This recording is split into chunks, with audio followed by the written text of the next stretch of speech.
అందరికీ నమస్కారం. మీ అడ్వకేట్ రమేష్. ఈ రోజు మనం పోలీస్ స్టేషన్ కి వెళ్లి కంప్లైంట్ అనేది ఎన్ని రకాలుగా ఇవ్వచ్చో క్లుప్తంగా తెలుసుకుందాం. 173 BNS ప్రకారం మనం కంప్లైంట్ అనేది 3 రకాలుగా ఇవ్వచ్చు. ఓరల్ గా ఇవ్వచ్చు, రిటర్న్ ఫార్మాట్ లో ఇవ్వచ్చు, ఎలక్ట్రానిక్ మీడియం ద్వారా ఇవ్వచ్చు. ఓరల్ గా అంటే మీరు చదువుకోకపోయినా కంప్లైంట్ చదువుకొని కంప్లైంట్ ఎలా రాయాలో ఐడియా లేనప్పుడు మీరు ఆ యొక్క ఇన్ఫర్మేషన్ పోలీసు వారికి కనుక తెలియజేసినట్లయితే వారు ఒక పేపర్ మీద రికార్డ్ చేసి మీ యొక్క సైన్ తీసుకొని కంప్లైంట్ అనేది తీసుకోవడం జరుగుతుంది.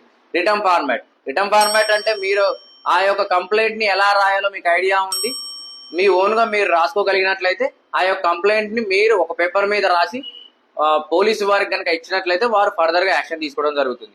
3 ఎలక్ట్రానిక్ మీడియం, టెలిగ్రామ్ ద్వారా కానీ, వాట్సాప్ ద్వారా కానీ, జీమెయిల్ ద్వారా కానీ ఏదైనా ఎలక్ట్రానిక్ మీడియం ద్వారా మీరు కంప్లైంట్ ఇవ్వవచ్చు.